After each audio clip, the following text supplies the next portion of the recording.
Assalamualaikum warahmatullahi wabarakatuh. Perkenalkan, nama saya Ian Asriani dengan NIM saya A6250224. Di sini saya akan mempresentasikan mengenai memetakan organisasi tempat saya bekerja, yaitu di Klinik Ardhami Sehat. Yang pertama saya lakukan adalah observasi dan wawancara singkat. Saya melakukan observasi kepada atasan saya yang pertama, yaitu Dr. Eva. Dr. Eva ini beliau menjadi PJ Timutu. Yang pertama saya tanyakan adalah siapa atasan Dr. Eva? Lalu Dr. Eva pun menjawab, atasan saya adalah Dr. Ahmad Ripal sebagai pemimpin klinik. Lalu siapa bawahanmu? Bawahan saya adalah staf di Timutu. Yang ketiga, keputusan terakhir yang diambil apa dan kesulitannya apa?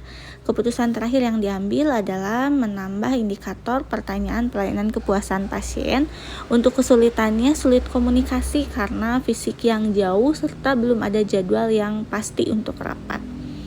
Lalu saya observasi teman sejawat saya, yaitu Lala. Yang pertama saya tanyakan, siapa atasan dari Lala? Atasannya adalah Dr. Ahmad Ripal sebagai PJ penunjang klinik. Lalu siapa bawahannya? Tidak ada bawahan karena Teh Lala sebagai perawat pelaksana. Untuk keputusan terakhir yang diambil beserta kesulitannya, keputusan yang terakhir yang diambil adalah membeli alat untuk di laboratorium. Untuk kesulitannya, staf laboratorium belum semua hafal cara memakainya sehingga akan dilakukan rapat, namun belum pasti rapatnya kapan karena belum ada jadwal pasti. Untuk analisis tipe strukturnya, struktur di Klinik Ardhami Sehat adalah tall structure atau bersifat vertikal karena memiliki beberapa jenjang komando dari pimpinan hingga pelaksana. Koordinasi terutama berjalan secara top down dari penanggung jawab klinik ke masing-masing unit fungsional. Lalu untuk jumlah lapisannya terdiri dari 4 lapis. Lapisan pertama yaitu pemilik dan pemimpin klinik. Kebetulan di klinik kami pemimpin klinik adalah owner kliniknya juga. Lapisan keduanya adalah penanggung jawab utama, yaitu PJ-PJ utama. Lalu lapisan ketiganya ada penanggung jawab sub utama. Nah, ini adalah penanggung jawab dari sub-sub lapisan yang utama tadi. Lalu ada lapisan yang keempat, yaitu pelaksananya. Biasanya adalah perawat pelaksana ataupun analisis pelaksana. Nah, ini adalah span of control dengan kriteria jumlah bawahan langsung di bawah satu atasan. Dengan bukti penanggung jawab klinik membawahi 5 unit yang tadi ya. Tentang kendali di tingkat puncak manajemen termasuk lebar atau wide span. Karena satu atasan langsung mengawasi banyak bidang sekaligus. Pola koordinasinya, laporannya berjenjang dari perawat pelaksana dulu, lalu ke subnya dulu, baru ke kepala unitnya, baru ke penanggung jawab kliniknya.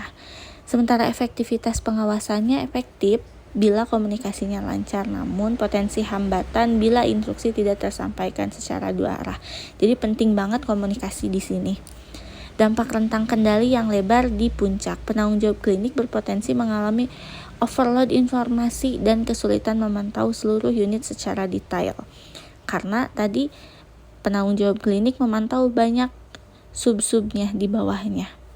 Upaya optimalisasi atau spin-off kontrolnya yaitu disarankan membentuk koordinator antar bidang dan rapat koordinasi rutin untuk menjaga efektivitas supervisi dan juga alur komunikasi. Seperti yang tadi disebutkan bahwa ada sedikit kendala di teman sejawat dan juga atasan, yaitu jadwal rapat yang belum teratur, yang belum ada pasti. Nah, ini juga bisa aja berpengaruh karena banyaknya informasi yang diterima oleh pimpinan klinik sehingga jadi burn out. Nah, maka dari situ kita akan melakukan rekomendasi untuk perubahan struktur. Nah, ini struktur lamanya dari kepala klinik, langsung ada PJ-PJ utama di bawahnya 5 PJ dan sub PJ-nya di bawah. Karena PJ-PJ tadi lumayan banyak, dan tadi ada beberapa informasi yang tidak langsung bertemu di pimpinan klinik, atau mungkin pimpinan klinik terlalu banyak menampung informasi, maka dari itu saya merekomendasikan untuk membuat tim lintas bidang, di mana tim ini adalah menampung suara-suara atau aspirasi-aspirasi dari PJ-PJ yang di bawahnya. Lalu untuk refleksi rekomendasi masalah utama, koordinasi antar unit belum optimal. Itu adalah masalah atasan. Atasan sering disibukkan oleh laporan dan berujung tidak teratasi. Nah, ini karena yang tadi atasan menerima informasi terlalu banyak, pembagian tugas yang kurang merata, kurangnya forum komunikasi rutin untuk diskusi. Ini masalah di atasan dan juga bawahan karena belum adanya jadwal rapat yang tentu. Solusi berbasis teori. Solusi berbasis teori, yang pertama adalah laksanakan rapat komunikasi rutin, misalnya 1 bulan 1 kali untuk menyampaikan informasi penting, mendengarkan umpan balik, memperkuat hubungan kerja. Yang kedua, buatlah tim khusus untuk antar bidang, lalu terapkan metric coordination, yaitu sistem koordinasi horizontal melalui rapat lintas bidang, lalu gunakan pendekatan team-based management agar staf dari berbagai bidang bisa bekerja dalam satu proyek. Nah, ini tuh gunanya biar komunikasi berlangsung 2 arah, karena ada timnya khusus yang mendengarkan, mendelegasikan pekerjaan administratif agar fokus pada pembinaan staf dan peningkatan mutu layanan. Nah, untuk manfaatnya bagi pasien dan juga bagi tenaga kesehatan, yang bagi pasiennya, pelayanan lebih cepat dan tepat karena komunikasi antar perawat dan koordinasi antar unit berjalan lancar. Yang kedua, keselamatan pasien pun pasti meningkat. Risiko kesalahan, tindakan, atau keterlambatan atau kelalaian pun pasti menurun. Lalu ada kepuasan pelayanan meningkat akibat sikap profesional, ramah, dan kerjasama tim yang baik. Lalu untuk tenaga kesehatan, komunikasi pasti akan lebih efektif ya, mengurangi konflik dan juga kesalahpahaman antar sejawat. Beban kerja pun pasti lebih merata sehingga bisa menurunkan stres dan juga kelelahan. Kinerja tim meningkat, berdampak pada mutu pelayanan dan kepercayaan pasien terhadap klinik. Jadi penting sekali untuk meningkatkan mutu.